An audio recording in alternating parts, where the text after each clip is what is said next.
bien, muchísimas gracias. Seguimos haciendo Portal Miami, programa que emitimos por Radio Miami Internacional en asociación estratégica con TV Radio Miami y las distintas emisoras que toman nuestra señal. Nos vamos a ir a México, a la ciudad de México, el Distrito Federal, porque precisamente hace un par de días en el Museo Nacional de San Carlos se llevó adelante una reunión muy importante que tuvo como título El Pacto de la Alianza del Pacífico en el contexto actual. El coordinador del proyecto México de la Fundación Naumann es Víctor Hugo Becerra, a quien tenemos en línea y por supuesto estamos observando a través de nuestra cámara de televisión. Víctor, bienvenido, un gusto saludarte, ¿cómo estás? Muchas gracias, Agustín, muy agradecido por esta deferencia tuya y bueno, un cordial saludo a todo tu público. Bien, muchísimas gracias. Parece ser que en este contexto actual la Alianza del Pacífico va por integrar más socios en América Latina. Sí, esto fue una de las conclusiones que se extrajeron de esta reunión de expertos y funcionarios públicos que tuvimos hace unos días en la Ciudad de México. Déjame platicarte que este evento lo organizamos en conjunto con el CISAN, que es el Centro de Investigaciones sobre América del Norte de la UNAM.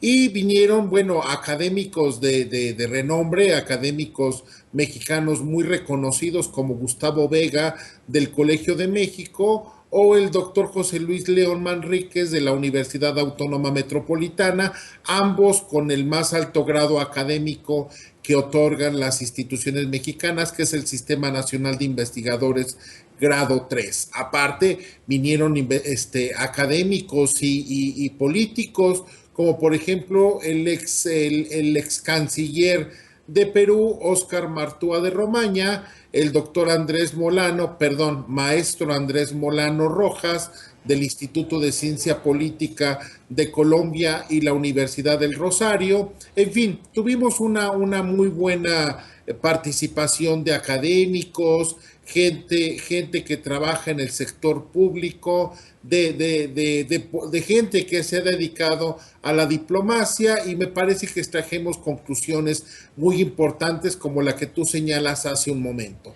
Es decir, la Alianza del Pacífico se ve como un potencial articulador de una gran cantidad de iniciativas en América Latina, y por eso se abundó en la posible integración en el corto plazo de Costa Rica y un poco más alejado en el caso de Panamá y quizás Honduras. Bien, Víctor, sí. Recordemos a nuestra audiencia que la Alianza del Pacífico está constituida actualmente por 4 países, México, Perú, Chile y Colombia, y que ya lleva 3 años de vigencia esta alianza.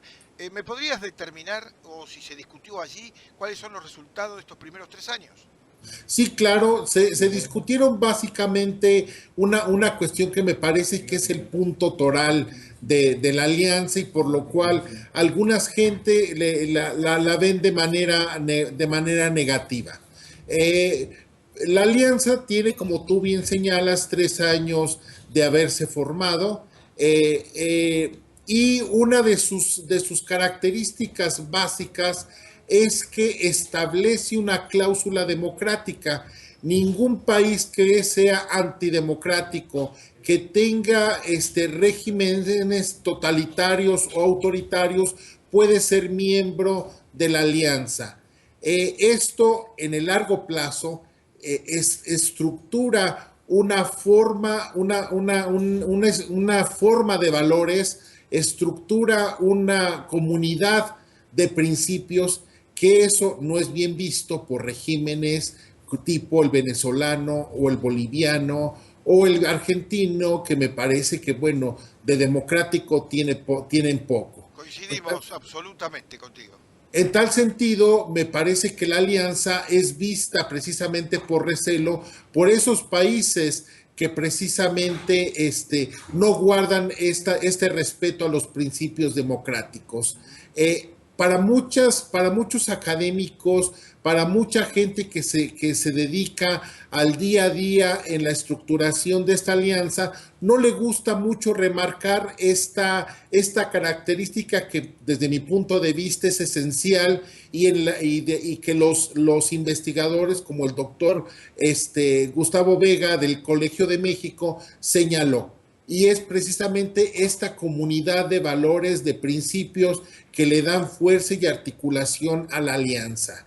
Es un principio que debe destacarse, que algunas otras gentes lo mencionaron durante el foro, por ejemplo Mario Fernández de la Confederación Patronal de la República Mexicana, y me parece que debemos de insistir en que la Alianza del Pacífico no es solamente una alianza comercial, sino también una articulación de principios y de valores sobre cómo concebir América Latina.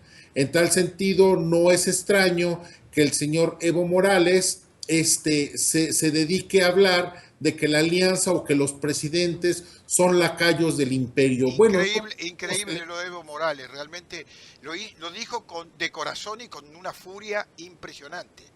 Claro, porque no tiene otros elementos de defensa. ¿Qué puede decir?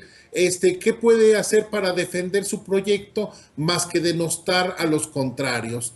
Bolivia ha tenido un buen desarrollo económico en los últimos años, merced básicamente a la minería. Sin embargo, estos, como bien sabemos, son desarrollos económicos de muy corto plazo.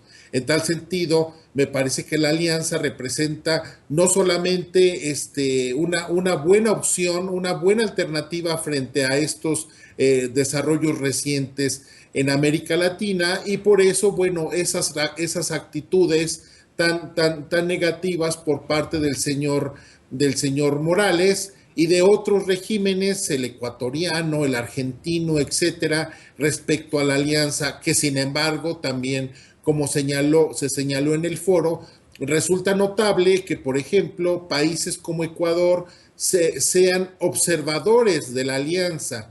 Son países que están interesados en lo que está pasando allí, que están echando sus barbas a remojar y que están tratando de ir observando qué sucede dentro de la alianza para ir previniendo su curso y su impacto en sus países. Lo critican, pero les interesa tanto que allí están. Ahí están.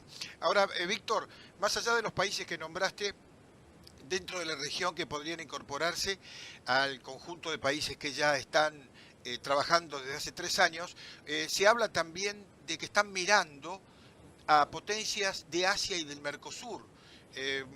¿Cómo va ese contacto? ¿Cómo se está proyectando?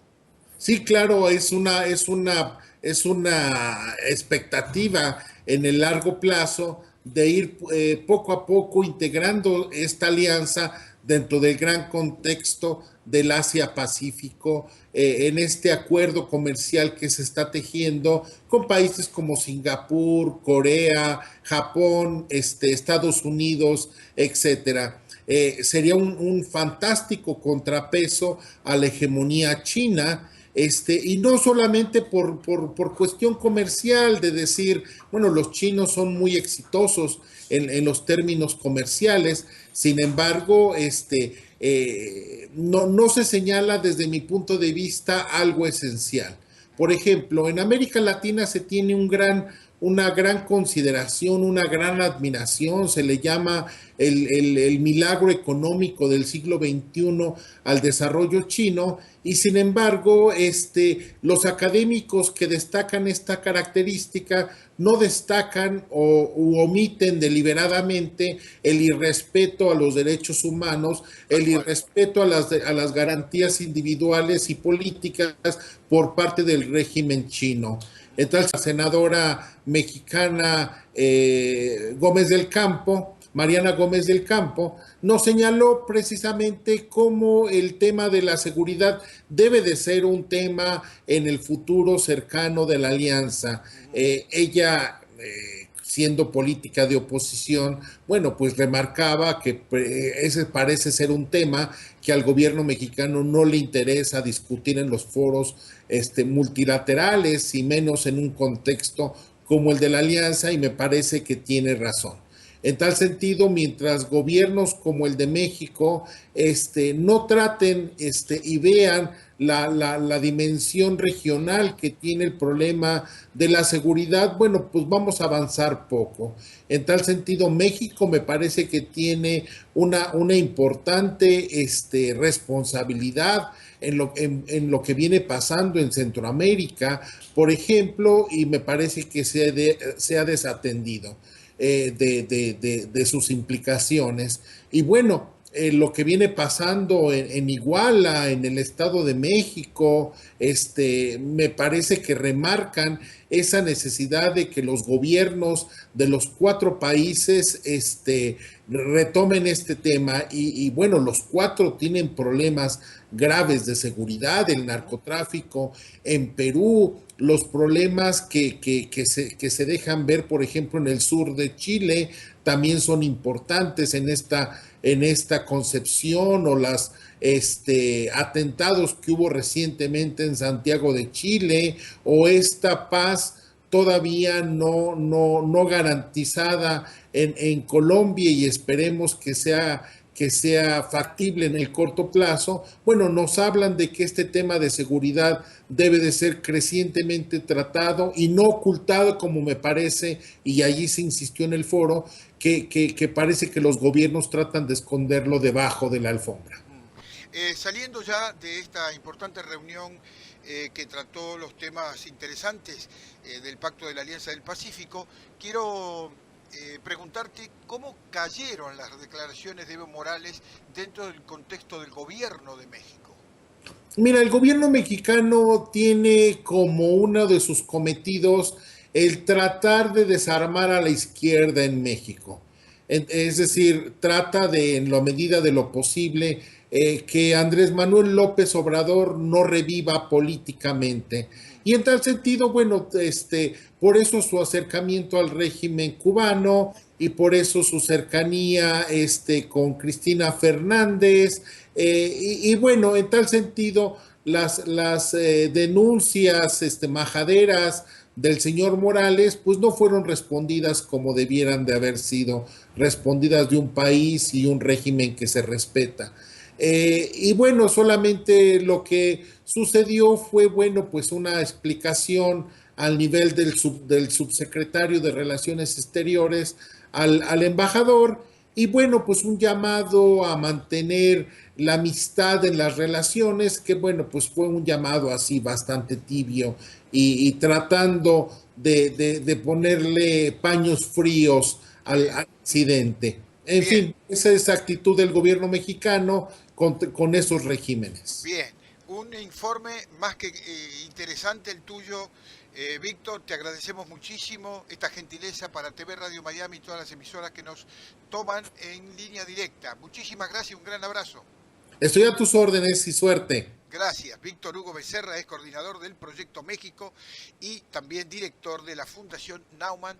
Nos habló desde el Distrito Federal de México. La pausa y volvemos.